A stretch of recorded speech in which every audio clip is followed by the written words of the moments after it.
Welcome to Tesla Global, the home of the latest Tesla news.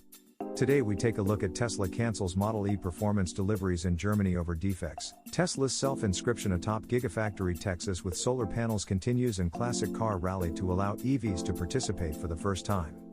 Let's get into it. Tesla Model E Performance, MYP, reservation holders in Germany received notice that their deliveries were cancelled or delayed due to defects in some vehicles. Reservation holders from Germany started reporting Model E performance cancellations on Saturday, June 25, through the TFF forum. Model E performance delivery cancellations began on Saturday. Tesla is expected to inform more reservation holders of delivery cancellations this week. Tesla cancels Model E performance deliveries in Germany over defects. Some reservation holders claimed that Tesla Germany postponed their Model Y deliveries because of a security-related defect that could not be fixed through a software update. Others stated that Tesla canceled their delivery due to a defect in the drive units from China. According to Tesla employees in Germany, only some Model Y vehicles are affected by the defects. A few MYP reservation holders have already received their cars. The defect does not seem to affect Model Y long-range vehicles or deliveries. Tesla Giga Shanghai produces the long-range vehicles delivered in Germany. Tesla rescheduled most of the cancelled Model E performance deliveries for mid-July. However, some MYP reservation holders received new delivery dates that stretched out later into the year between August to November 2022. Some reservation holders reported that Tesla's new delivery dates might depend on their location.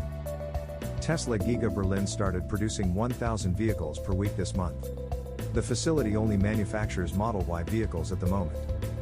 Tesla is working with Germany's National Employment Agency to recruit staff. It has hired 4,100 to 4,500 workers for production so far.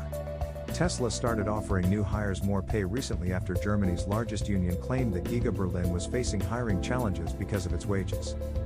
Tesla's self-inscription atop Gigafactory Texas with solar panels continues. Tesla's self-inscription of its name atop Gigafactory Texas with solar panels continues on. The company has officially started making some serious progress to the letter T in the design and is nearing completion just months after the factory started production of Tesla's electric vehicles.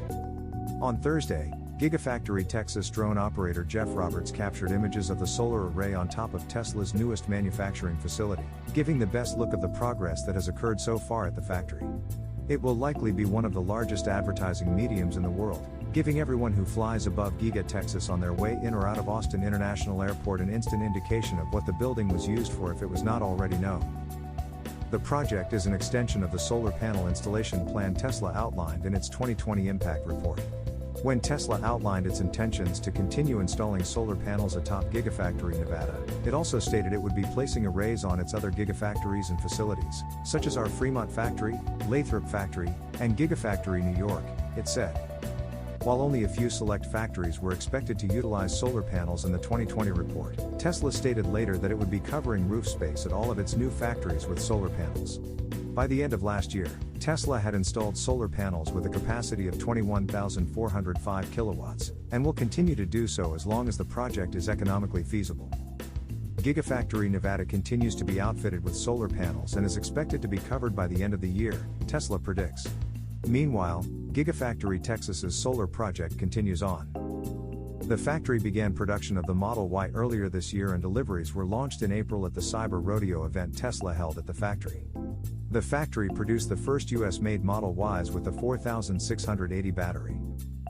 Classic car rally to allow EVs to participate for the first time. The Beta Birdwood Run has announced that starting this year, electric conversion vehicles will be allowed to participate in the rally.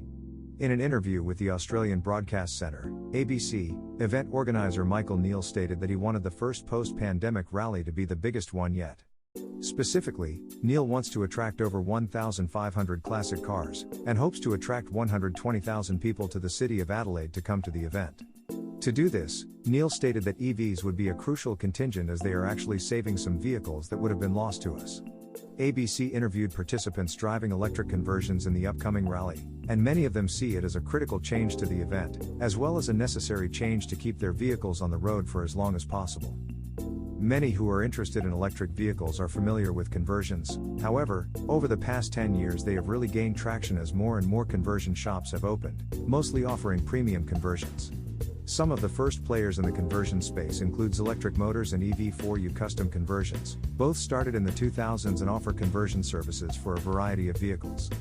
Electric Motors specifically works with classic Porsches and VWs, while EV4U converts any vehicle and even offers classes that will teach you how to do it yourself. More premium companies include Charge Cars, Zero Labs, and Icon 4x4. Charge Cars is introducing an all-electric remanufactured classic Mustang, while Zero Labs and Icon 4x4 are generally focusing on conversions of classic SUVs, Ford Broncos, Toyota Land Cruisers, Land Rover Defenders, etc. Each of these vehicles come with a hefty price tag, generally over $200,000. However, for those who are looking for a premium classic experience, nothing else will come close to these. As many countries are now forcing new vehicles to be fully electric by as soon as 2030, there may come a time when it will either be regulated to convert your vehicle or simply inconvenient to own a gas vehicle.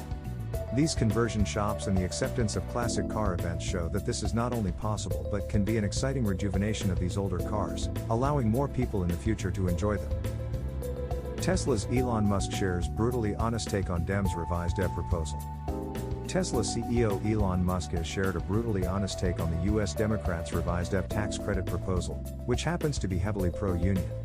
Musk did not hold back on his criticism, stating that the revisions were likely written by lobbyists who do not have American taxpayers' best interests at heart. In a way, Musk's critique is quite valid, considering that Tesla's two best-selling cars are also recognized as two of the most American-made vehicles in the country today. This past Friday, U.S. Democrats took the wraps off their proposal for a revised EV credit system, which is part of a proposed $3.5 trillion social spending bill. Unlike the previous proposal, which aims to uncap the $7,500 tax credit, grants an additional $2,500 incentive for cars produced in a union factory, and gives another $2,500 for EVs built in the United States, the revised proposal practically penalizes EV makers that do not employ a unionized workforce. Under the revised proposal, the $7,500 tax credit would still be uncapped for automakers. However, the legislation also proposes a whopping $4,500 incentive for vehicles that are assembled in a union factory. The proposal aims to award a rather conservative $500 to vehicles that are equipped with a battery manufactured in the United States as well. The revised proposal would apply to sedans priced below $55,000, SUVs priced under $69,000, and trucks that cost $74,000 and below. Under the revised proposal, Tesla's electric vehicles would miss out on $4,500 worth of incentives simply because Fremont's workers have opted to not unionize. The stance of Tesla's workers at Fremont is not that surprising either, considering that the facility, back when it was being operated as a Toyota-GM joint venture called NUMMI, was closed under the watch of the United Auto Workers Union, UAW. The closure of the plant was not received well by NUMMI workers, with some employees publicly clashing with UAW officials during discussions. It's not just Elon Musk who has spoken out against the Democrats' heavily pro-union EV tax credit proposal. Honda and Toyota, both of whom do not employ a unionized workforce in the United States, sharply criticized the Democrats' revisions. Honda noted that the bill was unfair and that it discriminates among EVs made by hardworking American auto workers based simply on whether they belong to a union. Toyota, for its part, noted in a statement that the plan discriminates against American auto workers based on their choice not to unionize.